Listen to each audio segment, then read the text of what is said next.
Well, hello and welcome to Cimbrer Bushcraft. And welcome to the series Bushcraft from A to Z. And today it's the letter G. I decided it shall be about gear. But before I talk about that, I would like to show you a couple of things. First, my new leather sheet that is attached horizontal. It seems very nice, and it's not as dangling as before. I'm not quite sure if I would want to keep it that way. Perhaps buy one of these adapters so I can hang it down. I know the Woodlanders leather, Andy is making those. Perhaps I'm making one myself.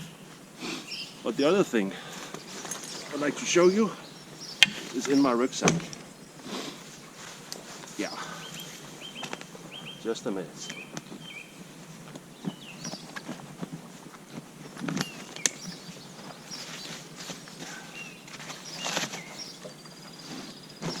It's in here. This is my ground cloth. Nothing new about that. I still love it. But when it gets colder and the winter is coming, I'll show you. Yeah. I found this a reindeer skin or fur, hide, don't know what you call it, that I'm going to place over the char cloth, the ground cloth, and it will probably make it a little bit warmer. The ground cloth lying there, and if I put this one on, I can sit on it, and I think it will isolate it a little bit more from the ground, the cold that is in the ground. Well, when I had decided that G should be about gear, I began thinking about how to approach that subject. And the first idea I had is not the one I'm going to show you now. The first idea was about different kinds of gear, what you can use it for, and what kind of price you can buy cheap or expensive gear. But yesterday I saw a video by one of my YouTube friends, Bjørn Bull Hansen in Norway, and he made a video about knives, and he calls it 4 knives in 4 decades. And he's telling about the story of each knife, and I think everybody has something to tell about the gears they have. Well, to make it simple, I've chosen to cut it up in 3 pieces to show you the difference between what I'm going to talk about. First, low gear, high gear, that's one. The other one is gear that makes a story, and the third is gear that has a story. Well, the first one, low gear, high gear, well, that's the gear we are buying perhaps because of impulse, Black Friday sale, or other things or gears we probably wouldn't have bought if it wasn't on sale, or if we thought about it a little bit, perhaps we didn't need it. Well, that's the first thing. I love gear. I told it before. I'm crazy about gear, and I'm trying to make my gear collection as old school as possible. All that I've said before. But I also know that when I buy gear that doesn't have a good quality, well, it doesn't have the right purpose, use, perhaps I don't need it, that gear will never be a part of my collection for a long time. Well, the second one is about gears that makes history. And when I see Bjørn Bull Hansen is talking about his knife from when he was 8 years old, when he bought it, it didn't have a history. But now, 40 years later, he can tell a history about that knife. And I think, well, my opinion is, if you buy gear that's perhaps a little bit more expensive, better quality at least, and you have thought of it a long time, perhaps you save money to buy it, then you appreciate it a little bit more, perhaps much, I don't know. And the other thing is, if you are customizing your gear so it fits you better, or if you make your own gear, DIY, and you put your soul into it, well, I think that could probably be some gear that will make history. I have a little example. This one I made a couple of days ago. Don't know if you can see it. And it's a little bearing block for a bow drill. I have tried bow drill a little bit, but no success yet. I'll try it a little bit more before I show it on video. But this bearing block is a piece of antler I had, and it's nice rounded. It can fit in my palm. And this little, well, ball, a bearing ball, is from a fidget spinner. I know they are known all over the world. I bought a cheap one and took that out and made a little hole in this antler and glue it down there. And it works. It does work. Very nice indeed. There's no friction in this one. And I'm sure this one I'll keep forever, or at least until I'm not able to make bushcraft anymore. And when I'm going to practice my bow drill skills, I'll use this, and this will make a history. Well, that was about gears that makes history. But what about gears that has history? That's what Bjørn Bull Hansen was talking about, gears that had a history. I have a lot of knives, and when I'm coming to the letter K, I will make a video about those knives. And all my knives has a history, and all my knives I can remember when I bought it, where I bought it, and why I bought it. And I can tell you a history about what use I have had of it. The knives I have now is pretty new. The SE5 I bought for a couple of months ago, and the same with this SE Sula. And I love these knives. Before that, I always bought stainless steel knives, and I thought that was the best. But after I watched a lot of videos, I know that carbon steel is better because it's easier to sharpen.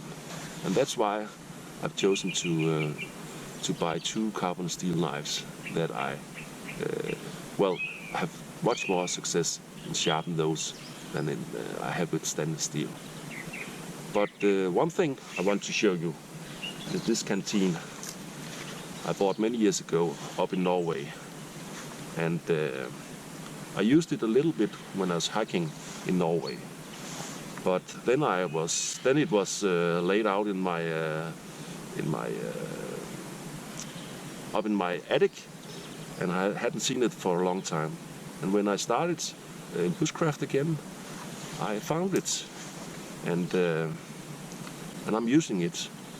And the very good thing about this is it can contain over 1 liter, 1.1 liter, and it doesn't take a lot of space.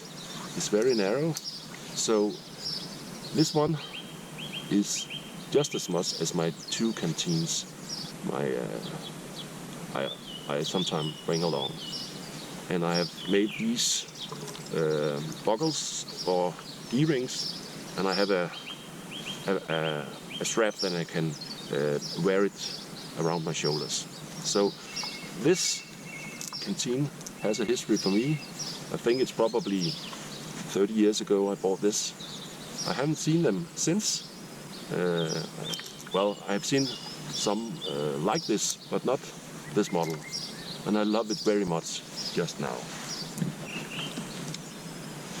Well, I'm going to make myself a coffee. And I have a little piece of cake with me. And the weather today is very, very nice. It's a light day. The sun doesn't shine right here where I am. But the sky is almost blue and there's no wind. The winter is soon coming to Denmark. The temperature last night was under the freezing point, so there was frost on my grass. It's okay. I don't like too much snow because I have a long driveway. I have to shovel all the snow out of. So I don't wish there will be a lot of snow, but a little bit. And especially up to this Christmas. Well, this was all for now. I hope you enjoyed the video and perhaps you were inspired to think about your gears. What of your gear, which of your gear that has a history. So thank you for now. Take care and see you on the next one. Bye.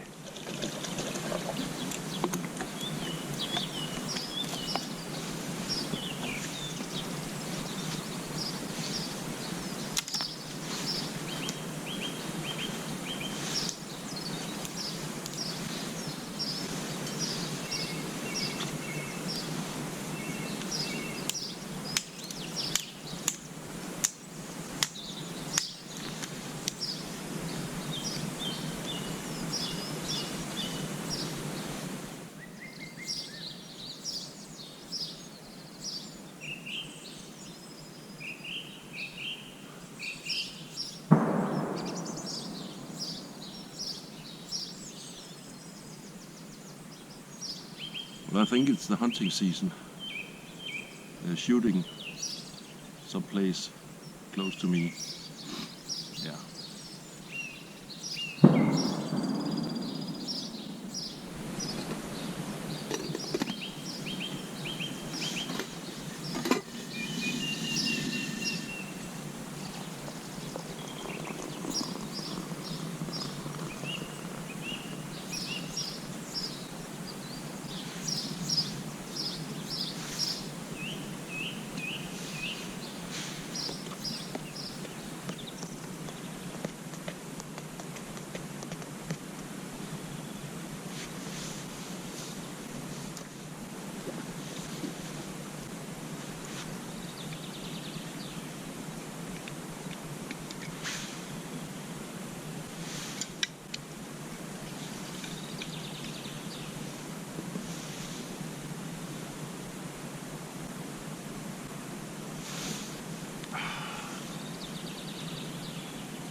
Well, I forgot to tell you something. This is my new sheet, and you can see, I've changed not the ferro rod, it's the same, and the aluminium, what it's called, is still inside. but I applied some antler to it, both here and in this one. And the funny thing is, one of my subscribers, a Dane called Jeppe, made a comment on this, and he said, "I'm sure you'll probably make this a little different. Put an antler or some wood on this handle." And funny that he knows me that well, because this, I think, looks a little bit more old school.